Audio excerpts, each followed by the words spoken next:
A mother's desperate journey. The storm clouds gathered like dark bruises across the evening sky as Elena stumbled along the rocky coastal path. Her arms ached from carrying her son, Marco, whose small body burned with fever against her chest. Each step felt like walking through water, her legs heavy with exhaustion and fear. The wind whipped her dark hair across her face, stinging her eyes, but she couldn't stop. Not now. Not when they were so close. "Mama," Marco whispered, his voice thin as paper. "I'm cold." Elena pulled him closer, though she had nothing warm to offer. Her coat was threadbare, torn at the seams from weeks of running. "Just a little farther, my love. Just a little more." The lighthouse rose ahead, a black tower against the bruised sky. No light shone from its peak. The villagers said it had been dark for 10 years, ever since the man they called the Shadow of the Coast had taken residence there. They spoke his name in whispers, crossing themselves as if warding off evil. They said he was a ghost, a demon, a man who had died inside but kept walking anyway. Elena didn't care what he was. She only knew one thing. He was her last hope. ## the stories they tell. 3 months ago Elena had a home. She had a small cottage with a garden where tomatoes grew fat and red in the summer sun. She had neighbors who brought fresh bread on Sunday mornings. She had a life. Then the Castellano family came to collect. Elena's hands trembled as she remembered that morning. The black cars rolling up the dirt road. Men in expensive suits with papers that said her home no longer belonged to her. They said her late husband, Antonio, had borrowed money he never repaid. They said he had signed over the land as collateral. They said it was all legal, all proper, all too late to fight. But Elena knew the truth. Antonio had never borrowed a cent. He had been too proud, too careful. The Castellanos had forged his signature, stolen his land, and when Antonio tried to fight them, they made sure he never would again. The doctors called it a heart attack. Elena called it murder. She had tried everything. The police wouldn't listen. The lawyers wanted money she didn't have. The villagers were too afraid of the Castellano family to help. One by one, doors closed in her face. One by one, her options disappeared. Then Marco got sick. The fever came fast and wouldn't break. The clinic turned her away because she couldn't pay. That was when the baker's wife, old Maria, had grabbed her arm and whispered the words that led her here. "There's one man who doesn't fear the Castellanos. He lives in the old lighthouse. They say he's dangerous, but they also say he helps those with nowhere else to turn. Go to him, child, before it's too late." ## the door in the dark. Elena's fist hit the heavy wooden door 3 times. The sound echoed across the empty beach, swallowed by the wind and waves. For a long moment nothing happened. The lighthouse stood silent, watchful. Marco's breathing grew shallow against her neck. "Please," Elena called out, her voice cracking. "Please, I need help. My son is dying." The door opened. A man stood in the doorway, backlit by firelight from within. He was tall, broad-shouldered, with dark hair that fell past his collar. A scar ran from his left eyebrow down to his jaw, pale against tanned skin. His eyes were the color of storm clouds, gray and hard and utterly without mercy. Elena's breath caught. She had expected a monster. Instead, she saw something worse. A man who had become one by choice. "Go away," he said. His voice was deep, rough, like stones grinding together. "I don't help anyone anymore. Please." Elena stepped forward, blocking the door with her body. "He's only 7. He hasn't eaten in 2 days. The fever won't break. I have nowhere else to go." The man's eyes flicked to Marco's flushed face, then back to Elena. "Take him to a hospital. They turned us away." Tears burned her eyes, but she refused to let them fall. "I have no money. No home. The Castellanos took everything." Something flickered across the man's face at the name. It was gone so fast Elena almost missed it, but it was there. Recognition. And beneath it something darker. Rage. "The Castellanos," he repeated slowly. "They destroyed my family. They killed my husband. And now my son is dying because of what they did." Elena's voice shook but didn't break. "I heard you're the only man in this region who doesn't fear them. I heard you help people who have nowhere else to turn." "You heard wrong." The man started to close the door. Elena shoved her hand against it. Then what are you? A coward hiding in a tower while innocent people suffer. His eyes snapped to hers, blazing with sudden fury. For a heartbeat, Elena thought he might strike her. Instead, he laughed. It was a cold, bitter sound without joy. You have no idea what you're asking, he said quietly. No idea what I am. I know you're alive, Elena said. Which means you're not beyond redemption. Please, if you won't help me, help him. He never hurt anyone.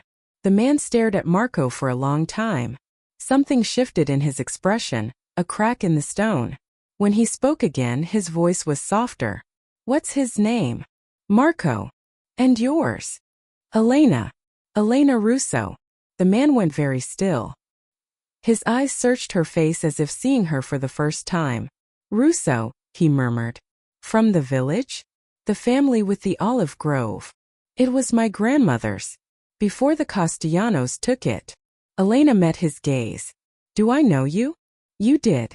A long time ago. He stepped back, opening the door wide. Bring him inside.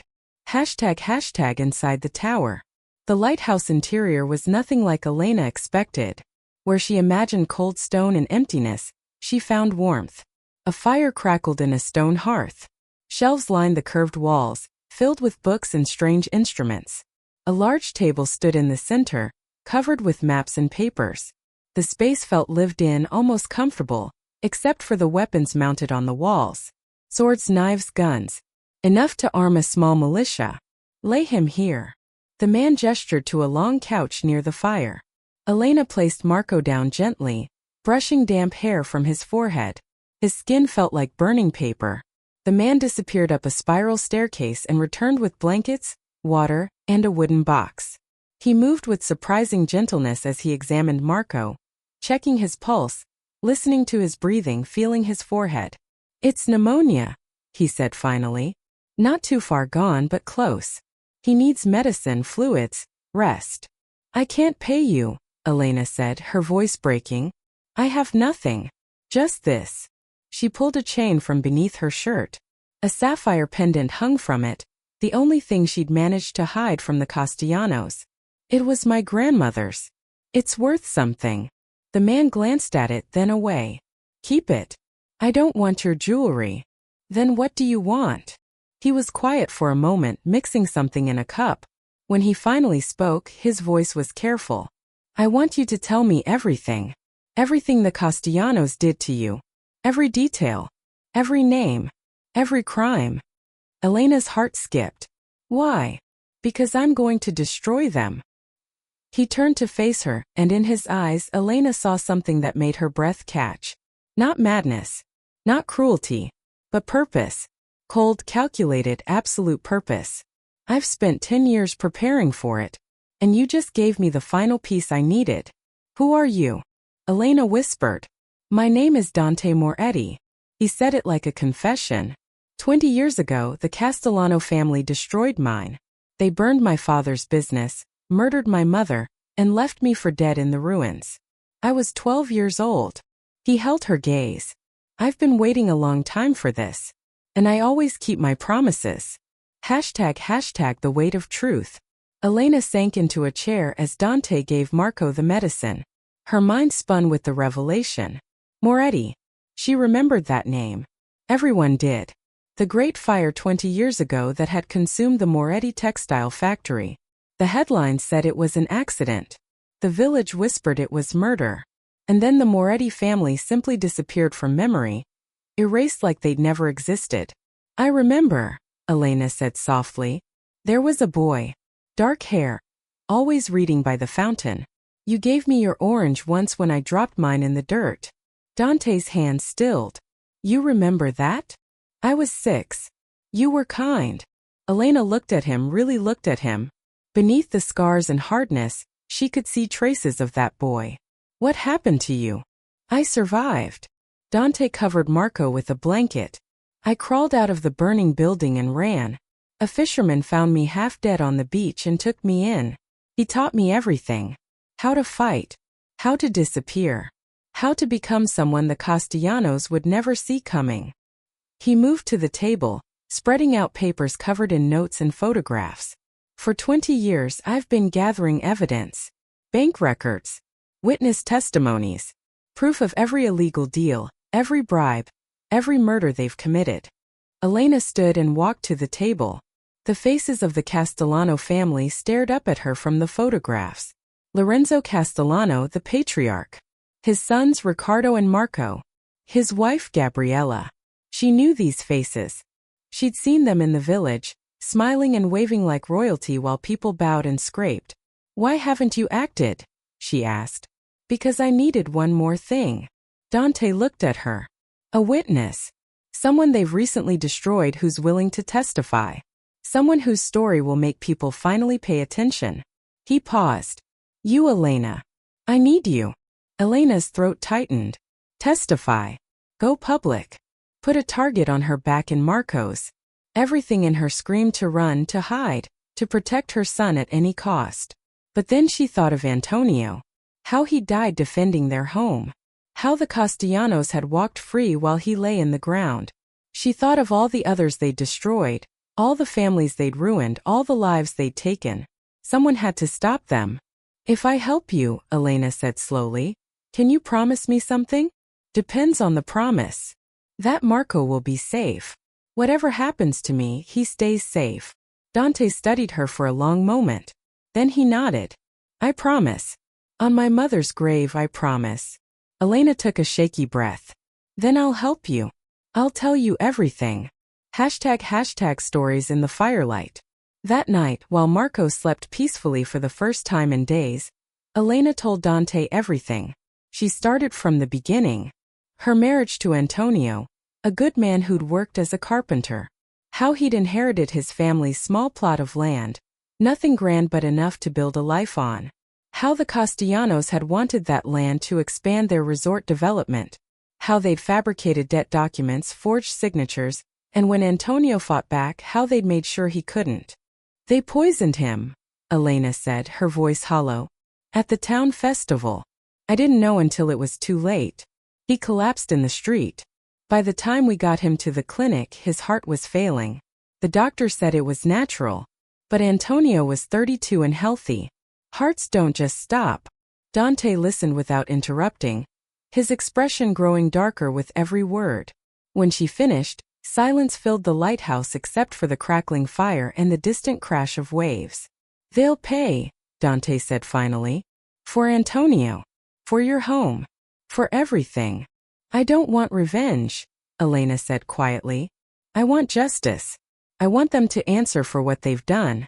I want the truth to come out so they can never hurt anyone else again. Justice and revenge aren't always different things. They are to me." Elena met his eyes. "If we become monsters to fight monsters, what does that make us?" Dante was quiet for a long moment. Then, surprisingly, he smiled. It was small and sad but real. "You sound like my mother. She used to say the same thing. She sounds like a wise woman." She was. Dante looked away. She believed in goodness. In second chances. In redemption. His jaw tightened. "It got her killed." "No," Elena said firmly. "Evil people killed her. Not her beliefs. Don't let them steal that from her memory." Dante looked at her with something between surprise and pain. "How do you still believe in goodness after everything they took from you?" "Because of him." Elena glanced at Marco. "As long as he's alive, I have to believe the world can be better. I have to believe fighting for what's right matters. Otherwise, what am I teaching him? That cruelty wins? That there's no point in being good?" "Maybe there isn't," Dante said, but his voice lacked conviction. "Then why did you open the door tonight?" Elena challenged. "Why are you helping us if you believe goodness doesn't matter?" Dante had no answer for that. #a promise made in firelight. As dawn approached, painting the sky in shades of pink and gold, Elena finally allowed herself to rest. Marco's fever had broken. His breathing was steady and deep. The medicine was working. He would live. She found Dante standing at the window, watching the sun rise over the ocean. In the soft morning light, he looked less like a monster and more like a man carrying an unbearable weight. "Thank you," Elena said softly, "for saving him." Don't thank me yet. Dante didn't turn from the window. This isn't over. When the Castellanos find out you're here, they'll come for you. They always tie up loose ends. Let them come. Elena surprised herself with the steadiness in her voice. I'm tired of running. I'm tired of being afraid. Dante finally looked at her. Fear keeps people alive. So does courage. Elena moved to stand beside him. You've spent 20 years preparing for this. You have evidence, resources, a plan. But you've been alone. Maybe that's why you haven't moved yet. Because deep down, you know this isn't something one person can do. What are you saying? I'm saying we do this together. Elena extended her hand. Partners. We bring them down the right way. With truth and evidence. Make them answer for every crime. Show everyone who they really are. She paused. And when it's over, we both get to walk away as better people than they are. Not worse. Dante stared at her hand for a long moment. Then slowly he reached out and took it. His palm was warm, callous, strong. Partners. He agreed quietly.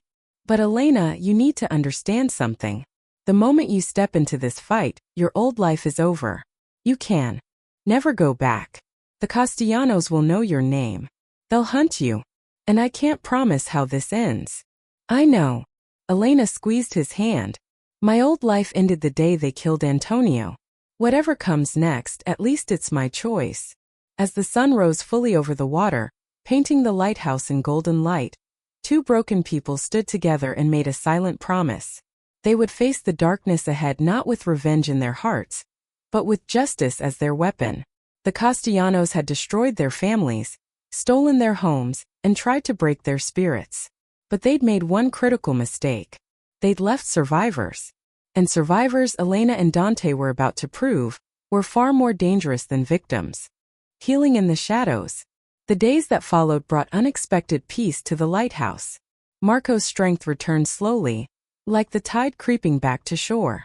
Each morning his cheeks held more color. Each afternoon, his laughter rang a little louder through the stone walls. Elena watched him play with wooden boats Dante carved by the fire, and for the first time in months, she allowed herself to breathe. But beneath the calm surface, preparation was happening. Dante's lighthouse was more than a home. It was a war room. The upper levels contained filing cabinets filled with documents, photographs pinned to cork boards with red string connecting names and dates, and a communication system that would make a government agency jealous. How did you get all of this? Elena asked one evening, studying a photograph of Lorenzo Castellano shaking hands with a known crime boss. 20 years of patience, Dante replied, not looking up from the ledger he was reviewing. I started as a dock worker at their shipping company, loaded their cargo, listened to their conversations, slowly worked my way up until I was invisible but everywhere. He tapped the photograph. That meeting happened 7 years ago. Lorenzo was laundering money through his resort chain. This photo proves it. Elena felt a chill. You've been living a double life all this time? I've been living no life at all. Dante finally looked at her. I've been existing. Waiting. There's a difference. And now we act. He pulled out a thick folder. This contains evidence of 15 major crimes. Fraud, extortion, bribery, murder. The problem is, evidence alone isn't enough. The Castellanos own the local police, half the judges, and most of the politicians. We need public pressure. We need people to care. Then we make them care, Elena said firmly. We tell our stories. My story. Yours. Every family they've destroyed. We go to the media, the federal authorities, anyone who will listen. Dante shook his head. Too risky. They'll shut it down before it starts. Not if we do it all at once. Elena's mind was racing now. Not if we release everything simultaneously. Multiple news outlets. Social media. Government offices. Flood the system so they can't suppress it all. For the first time since they'd met, Dante smiled. A real smile that reached his eyes. You're smarter than I gave you credit for. Don't sound so surprised. Elena smiled back. I used to manage my husband's business. I know how information spreads. Then we're partners in truth. Dante extended his hand again, and this time when Elena took it, The gesture felt different. Warmer. Less like a business deal and more like a promise between equals. ## the truth beneath the scars. As they worked together over the following weeks, Elena began to see past Dante's walls. She learned his patterns. He woke before dawn and swam in the freezing ocean, pushing his body until exhaustion forced his mind to quiet. He cooked simple but delicious meals, a skill taught by the fisherman who'd saved him. He read late into the night, always classical literature, always tragedies. "Why do you torture yourself with sad stories?" Elena asked one evening, finding him reading by lamplight. Dante looked up from his book. "Because they remind me I'm not alone in suffering. These characters, they endure. They fight. Some of them even find peace." He closed the book gently. "It gives me hope that maybe I can too." Elena sat across from him. "Tell me about your mother." Dante tensed. "Why?" "Because you've been living for revenge for 20 years, but you never talk about what you lost. Only what was taken." Elena leaned forward. Who was she? What did she love? What did she dream about? For a long moment Elena thought he wouldn't answer.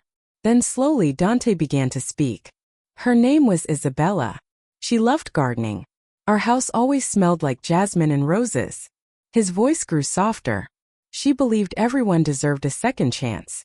My father would get angry at employees who made mistakes, and she'd defend them. 'We all stumble, Antonio,' she'd say. 'Grace costs nothing but gives everything.'" "She sounds beautiful," Elena said quietly. She was.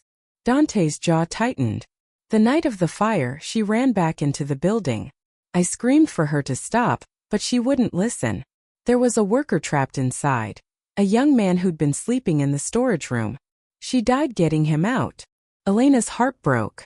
"She saved him?" "Yes. And he ran away the moment he was free. Didn't even look back." Dante's voice turned bitter. "She died for nothing." "No," Elena said firmly. "She died being exactly who she was. Brave. Selfless. Good. The fact that he didn't deserve it doesn't change what she chose." She reached across and placed her hand over Dante's. "Her grace cost her everything. But it also gave you something. A mother worth remembering. Worth honoring." Dante stared at their joined hands. When he spoke again, his voice was barely a whisper. "Sometimes I'm afraid I've become everything she wouldn't want me to be." "Then prove yourself wrong." Elena squeezed his hand. "We bring down the Castellanos the right way. With truth. With justice. We become people your mother would be proud of." Something shifted in Dante's expression. The hardness cracked, revealing pain so deep it took Elena's breath away.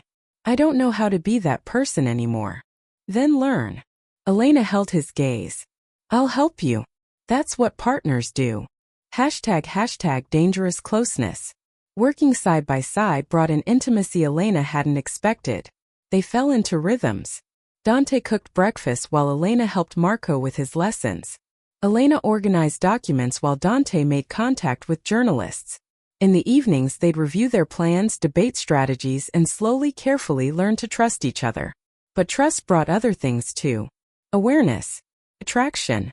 Feelings that had no place in a mission built on pain and justice. Elena noticed the way Dante's eyes softened when he watched Marco laugh. The gentleness in his scarred hands when he helped her reach a high shelf. The protectiveness in his voice when he insisted she rest instead of working late into the night. And Dante noticed her too. The strength in her voice when she spoke of justice. The fire in her eyes when she refused to back down. The grace with which she moved through grief, carrying her pain but not letting it break her. One night, exhausted from hours of work, Elena fell asleep at the table. She woke to find herself covered with a blanket, her head resting on a pillow that smelled like sea salt and cedar. Dante was across the room pretending to read, but his eyes kept drifting to her. "You should have woken me," Elena said, sitting up. "You needed the rest." Dante set down his book. "You push yourself too hard. I could say the same about you." Elena studied him. "When's the last time you slept a full night?" "I don't remember." "That's not healthy. Neither is what we're planning." Dante stood and walked to the window. "Elena, there's something you need to know. The closer we get to exposing them, the more dangerous this becomes. The Castellanos don't leave witnesses. When they realize what we're doing, they'll come for us, Elena finished. I know. And you're still willing to risk it? Risk Marco. Elena joined him at the window. Outside, the ocean stretched endlessly under starlight. Marco will never be safe as long as they have power. None of us will be. The only way to protect him is to end this. She turned to face Dante. Besides, I trust you. You promised to keep him safe. I believe you. Why? Dante's voice was raw. I'm a stranger. A man who's lived in shadows for 20 years. A man who's planned violence and vengeance. Why would you trust me? Because I see who you really are. Elena reached up and gently touched the scar on his face. Dante flinched but didn't pull away. This scar, these walls you've built, this darkness you wear like armor, none of it hides the truth. You're a good man, Dante Moretti. Your mother's son. And good men keep their promises. Dante's breathing changed. His eyes searched hers, and Elena saw the war raging inside him. The desire to believe her fighting against years of self-loathing. The need for connection battling the fear of loss. Elena, he whispered, if I let myself care about you, then you'll remember what you're fighting for. Elena's hand moved to rest over his heart. Not revenge. Not even justice. But the future. The possibility that good people can win. That pain doesn't have to destroy us. That we can still choose love even after loss. Love, Dante repeated, as if the word was foreign. Yes. Elena's voice was steady even as her heart raced. Love, hope, life, all the things they tried to steal from us. We take them back, Dante. We take back everything. For a moment the world held its breath. Then Dante's hand came up to cover hers, pressing it against his chest where his heart beat strong and sure. I'm afraid, he admitted. So am I. Elena smiled. But we're afraid together. And that makes us stronger. Hashtag the first strike. Their moment was shattered by Marco's scream. Elena and Dante rushed to the bedroom to find Marco sitting up, eyes wide with terror. Men, he gasped. I saw men outside. At the bottom of the tower. Dante's expression turned to stone. He moved to the window, peering carefully through the curtains. Elena saw his jaw clench. How many? She asked. 4. Maybe more. Dante grabbed her arm. They found us. How? Doesn't matter. Dante was already moving, pulling out bags from hidden compartments. We need to leave. Now. But the evidence. We planned for this. Everything's backed up. Multiple locations. Cloud storage. Even if they burn this place down, the information survives. He thrust a bag at Elena. Pack only what you need. We have 5 minutes before they breach the door. Elena's training kicked in. She grabbed Marco, wrapping him in warm clothes while Dante gathered essentials. Her hands shook but didn't stop. They'd known this moment would come. They'd prepared. There's a tunnel, Dante said, shoving aside a rug to reveal a trapdoor. It leads to a cave on the beach. A boat's waiting there. We use it to get to the mainland. Then we disappear until we're ready to strike. They'll follow us, Elena said. Let them. Dante's smile was cold. They're walking into a trap. The sound of splintering would echoed from below, the front door giving way. Go, Dante urged, helping Marco down the ladder. I'll be right behind you. Elena hesitated. Dante, go. His voice was command and plea together. Protect him. That's what matters. Elena climbed down into darkness, Marco clinging to her. Above she heard footsteps. Voices shouting. Then Dante was there, sealing the trapdoor behind them. They ran through the tunnel, cold stone walls pressing close. Marco whimpered but stayed quiet, brave despite his fear. Behind them, muffled shouts and crashes suggested the men were tearing apart the lighthouse. The tunnel opened onto a small cave. Moonlight spilled across the water where a small boat waited. Exactly as Dante had promised.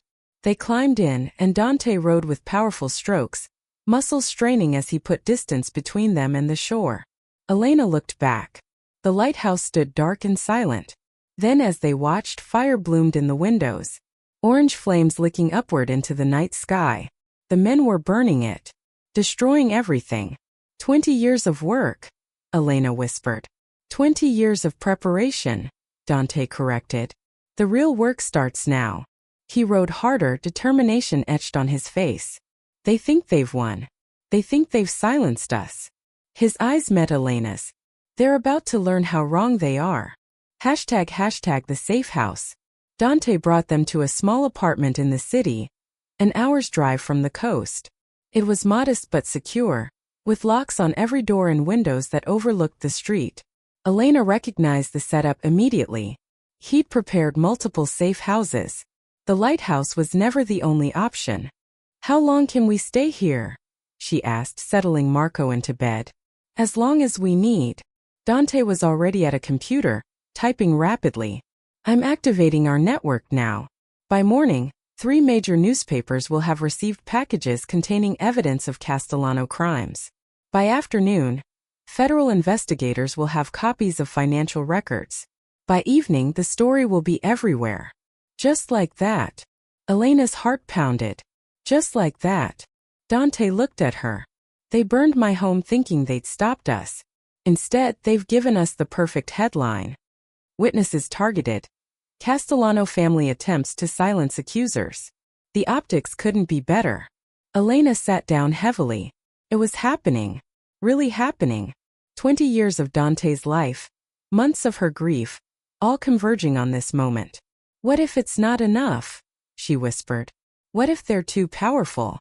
Dante left the computer and knelt before her, taking her hands in his. Then we try again. And again. And again. Until justice wins or we die trying. His eyes burned with intensity. But Elena, I don't think we'll fail. You know why? Why? Because we have something they don't. Truth. And truth has a way of surviving when everything else burns. Hashtag the storm breaks. Morning came with chaos. The newspapers ran the story on the front page. Television news picked it up within hours. Social media exploded with outrage. Photographs of documents, testimonies from victims, evidence of crimes spanning decades. All of it flooding into public consciousness faster than the Castellanos could contain it.